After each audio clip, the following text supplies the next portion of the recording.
دیا voice channel کے پیارے ناظرین، السلام علیکم۔ شوہر مجھ سے 15 سال چھوٹا تھا۔ مجبوری کی شادی تھی، تھوڑی سی بھی خوشی نہ تھی۔ میں خوب روئی، کبھی اس بچے کو دیکھتی تو کبھی اپنی قسمت کو روتی۔ لیٹے لیٹے میں نے لائٹ بجھا دی۔ اچانک وہ بچہ میرے قریب ہونے لگا، میرے تو ہوش اڑ گئے۔ اس رات بچے نے مجھے 7 سے 8 دفعہ فارغ، میں پھر خوش۔ میرا نام ثنا ہے۔ میری ماں مجھے جنم دے کر اس دنیا سے ہمیشہ کے لیے چلی گئی۔ ان کے جانے کے بعد ابو نے دوسری شادی کر لی۔ میری نئی ماں نے کبھی مجھے اپنی بیٹی نہیں سمجھا۔ اس کا ایک بیٹا رحمان اور 2 بیٹیاں تحریم اور سدرا تھی۔ وہ تینوں میرے سوتیلے بہن بھائی تھے، لیکن گھر کا ماحول کچھ اس طرح کا تھا جیسے میں کوئی غیر ہوں۔ میری حیثیت اس گھر میں ایک نوکرانی سے زیادہ نہیں رہی۔ میری سوتیلی ماں نے پڑھائی چھڑوا کر مجھے مکمل طور پر گھریلو کام میں لگا دیا۔ میں خاموش، سہمی ہوئی لڑکی تھی۔ سوتیلی ماں کا رویہ ہمیشہ سخت رہا۔ مجھے گھر کے سارے کام کرنے پڑتے اور جو چیزیں باقی بچوں کو پسند نہ آتیں وہ مجھے دے دی جاتیں، چاہے وہ پرانے کپڑے ہوں، پرانے جوتے یا بچا ہوا کھانا۔ اندر ہی اندر ایک ڈر میرے دل میں بچپن سے بیٹھ گیا تھا، سوتیلی ماں کا خوف۔ یہ خوف مجھے ہر روز خاموشی سے سب کچھ سہنے پر مجبور کرتا رہا۔ ہمارے معاشرے کا سب سے بڑا المیہ شاید یہ ہے کہ آج کا انسان سے ہی خوف کھانے لگتا ہے۔ میں بھی اسی خوف کا شکار تھی، خاص طور پر اپنی سوتیلی ماں سے۔ جب کبھی ان کی چوڑیوں کی چھنکار میرے کانوں میں گونجتی تو میرا جسم کانپنے لگتا۔ انہوں نے کبھی مجھ پر ہاتھ تو نہیں اٹھایا، لیکن ان کی نگاہیں ایسی تھیں جیسے پتھر کی مورت میں چھپا ہوا طوفان۔ ان کی نظریں ہی میرے لیے کافی تھیں۔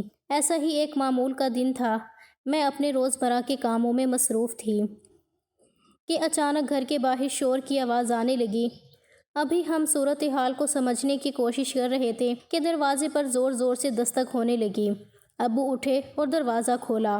سامنے رحمان کا ایک قریبی دوست کھڑا تھا، جس کا چہرہ پسینے سے شرابور اور سانسیں تیز تھیں۔ اس نے بامشکل کہا، چاچا، رحمان کی لڑائی ہو گئی تھی کچھ لڑکوں سے۔ اس نے ایک لڑکے کے سر پر ڈنڈا مارا اور وہ لڑکا مر گیا۔ یہ سننا تھا کہ میری سوتیلی ماں کے ہاتھ سے کھانے کی تھالی چھوٹ کر زمین پر گر گئی۔ سب سکتے میں آ گئے۔ میرے دل میں بھی ایک انجانہ خوف بھر گیا تھا۔ رحمان کی صحبت ویسے بھی مشکوک تھی، لیکن ایسا انجام کسی نے نہیں سوچا تھا۔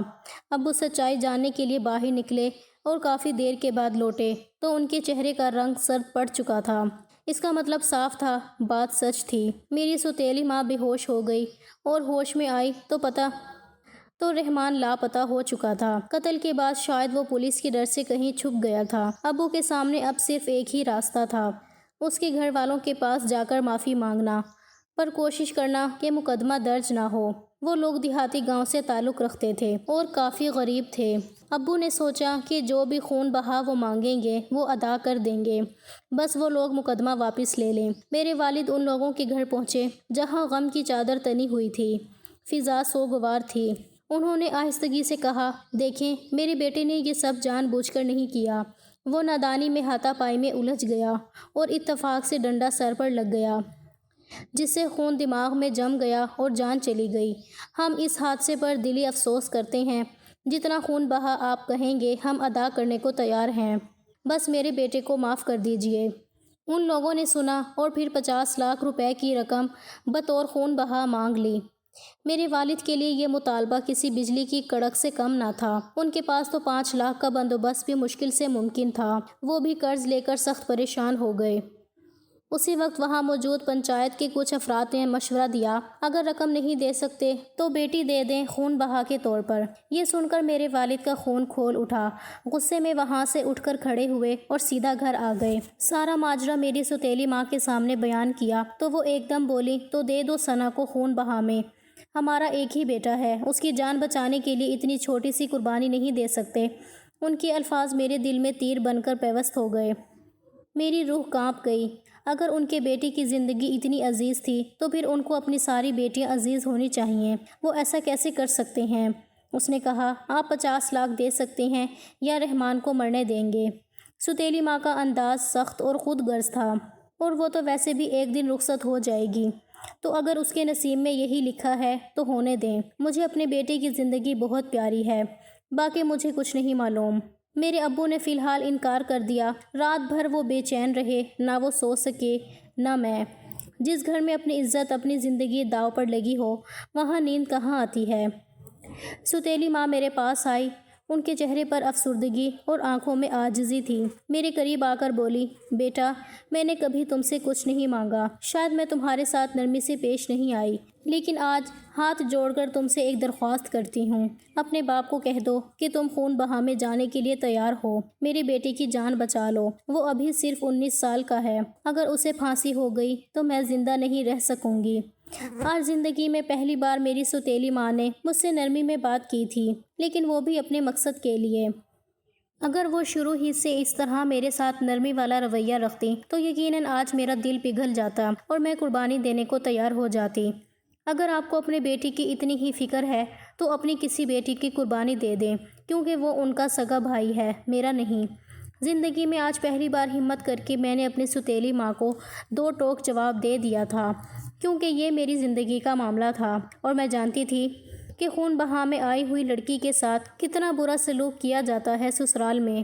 میں پہلے ہی ستیلی ماں کے ظلم سے تنگ آ چکی تھی اور سوچتی تھی کہ جب میری شادی ہوگی تو مجھے اس ظلم سے چھٹکارا مل جائے گا، لیکن خون بہا کے عوض جانے کا مطلب تھا ایک اور ظلم والی زندگی کا انتخاب کرنا، جو کہ اب میرے بس کی بات نہیں تھی۔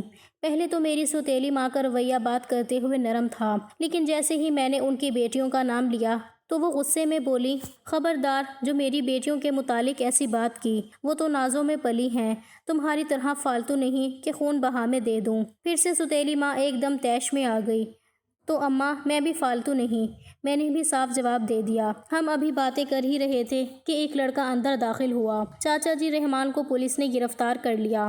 اس لڑکے نے اندر آتے ہی اعلان کیا تو ہماری حالت غیر ہو گئی۔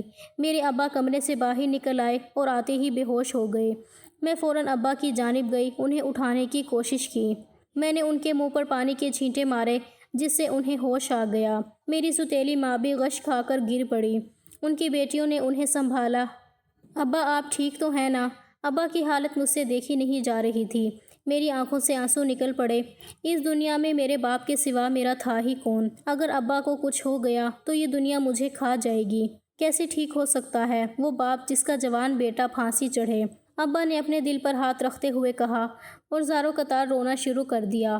بے بسی سے میں نے انہیں چارپائی پر بٹھایا اور انہیں پانی دیا تاکہ ان کی حالت بہتر ہو سکے۔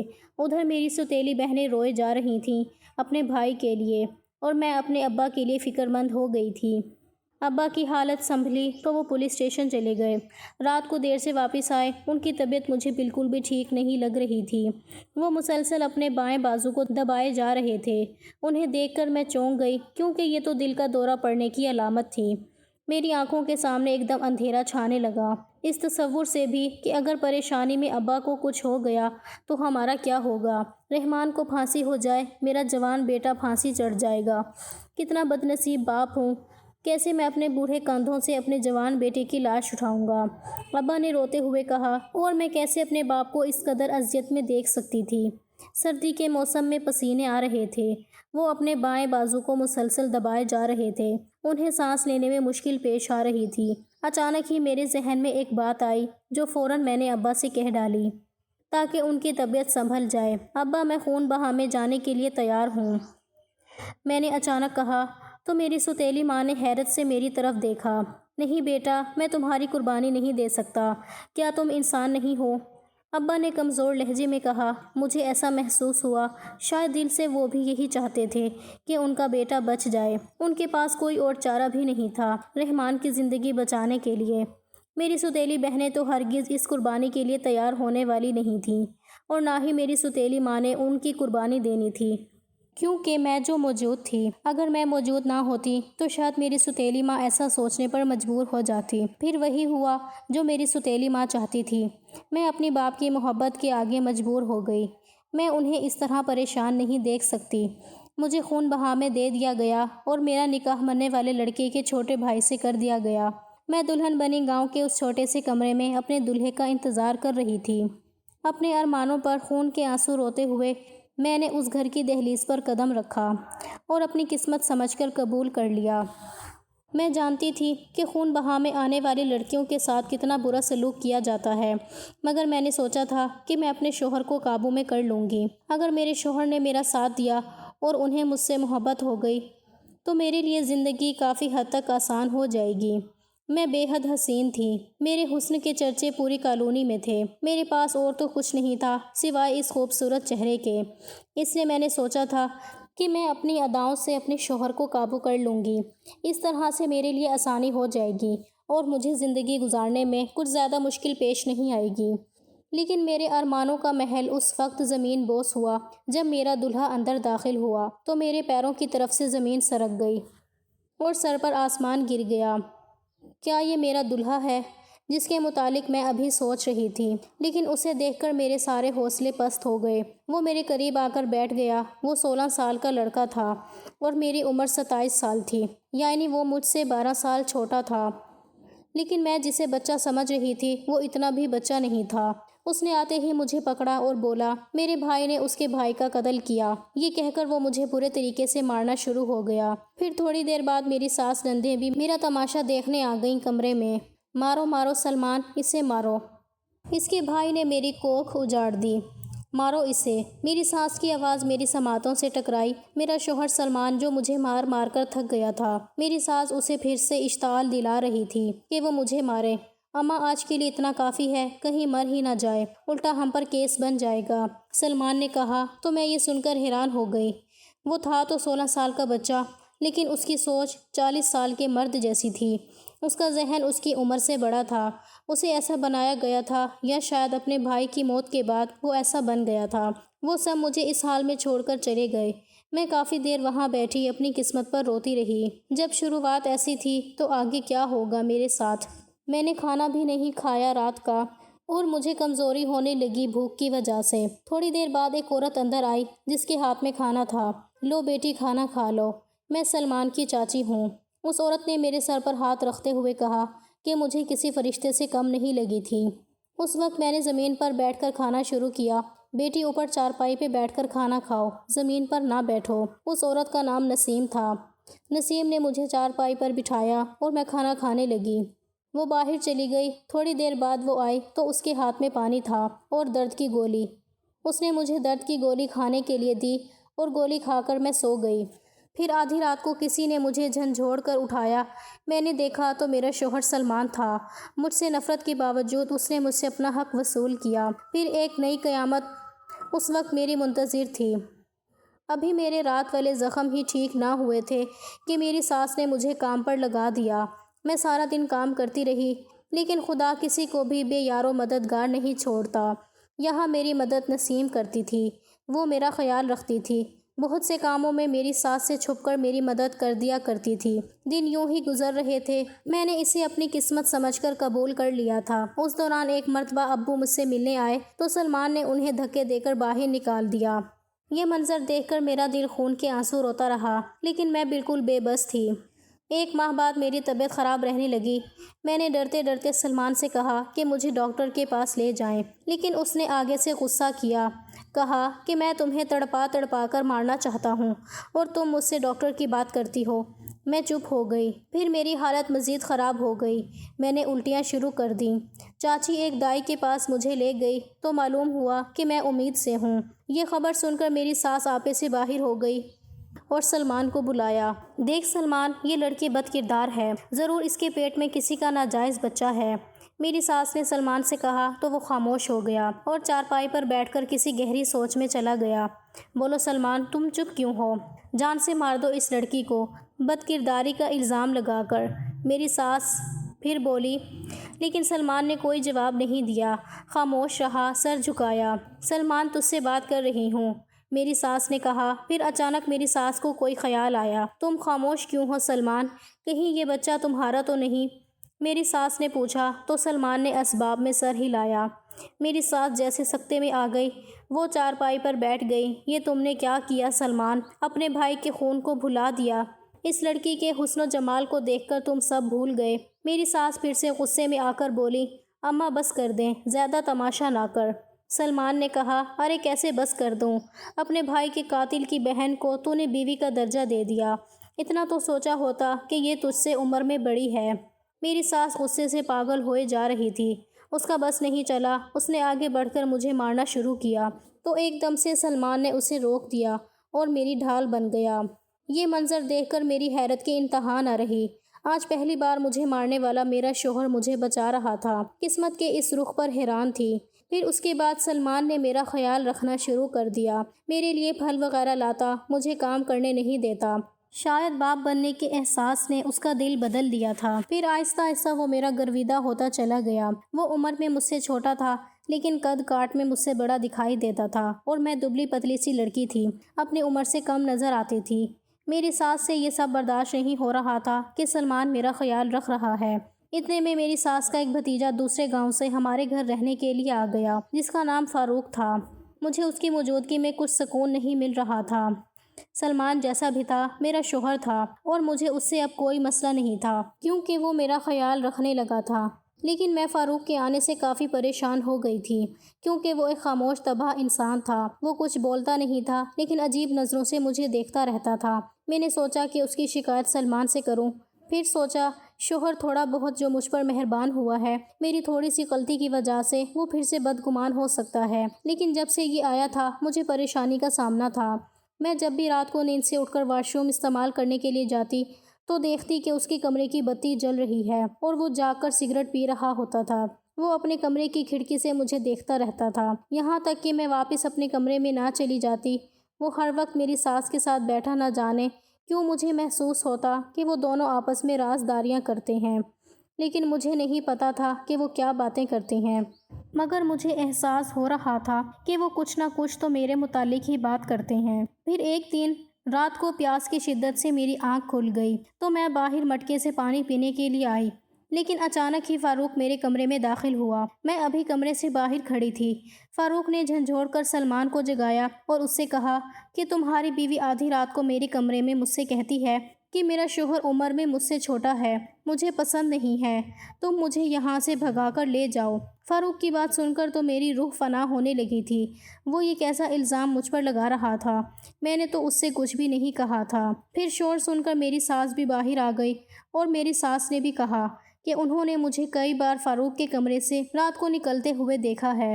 یہ تمام باتیں سن کر سلمان کو غصہ آ گیا۔ اس نے مجھے مارنا شروع کر دیا۔ مجھے مارتے مارتے اس نے مجھے طلاق دے دی تو میں جیسے سکتے میں آ گئی۔ اسے غیرت کے نام پر مار دو، یہ الفاظ میری ساس کے تھے اور یہ سن کر سب کچھ ایک دم صاف ہو گیا۔ سچ میرے سامنے کھل چکا تھا۔ اصل میں میری ساس نے پہلے ہی اپنے بھتیجے کو بلا کر میرے قتل کا منصوبہ بنا رکھا تھا۔ یہ سب ایک منصوبہ بند سازش تھی جس کا مقصد میرے وجود کو مٹا کر اپنے بیٹے کے خون کا بدلہ لینا تھا۔ پنچایت کے دباؤ پر بظاہر صلح کر لی گئی تھی لیکن دلوں میں جو نفرت بھری تھی وہ ابھی بھی تھی۔ میری ساس اور فاروق اپنا آدھا مشن پورا کر چکے تھے، باقی کا کام تھا میرا قتل، اور وہ بھی میرے شوہر سلمان کے ہاتھوں، تاکہ بات غیرت کی لگے۔ سلمان نے مجھے بالوں سے گھسیٹتے ہوئے دریا کے کنارے تک پہنچایا۔ اس کا چہرہ زہر سے بھرا ہوا تھا۔ وہ میرے گلے پر ہاتھ رکھ کر دبا رہا تھا تاکہ مجھے ختم کر دے اور لاش دریا کے حوالے کر دے۔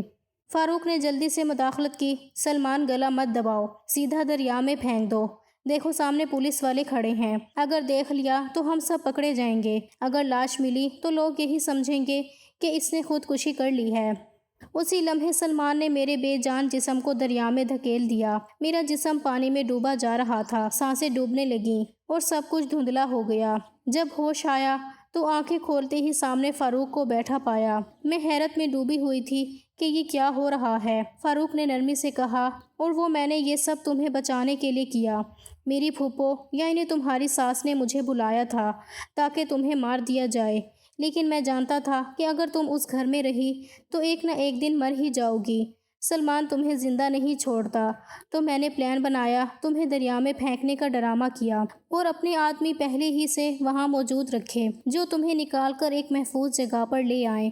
اب سب کو یہی لگ رہا تھا کہ تم مر چکی ہو، اب تم آزاد ہو اور اب تمہیں تمہارے والد کے پاس واپس لے چلتا ہوں۔ فاروق نے مجھے میرے باپ کے پاس پہنچا دیا، سب کچھ انہیں بتایا۔ میرے جسم میں جو جان پل رہی تھی وہ بھی سلمان کی مار پیٹ کی نظر ہو چکی تھی۔ وہ میری آخری امید تھی جو مٹ گئی تھی۔ چند ماہ گزرے، میری عدت ختم ہوئی تو ابا نے ایک دور کے رشتہ دار سے میرا نکاح کروا دیا۔ مجھ سے کچھ سال بڑے تھے لیکن ان کا دل بہت وسیع تھا، چہرے پر شرافت، باتوں میں محبت۔ میں ان کے ساتھ دوسرے شہر چلی آئی اور آج ایک پرسکون زندگی گزار رہی ہوں۔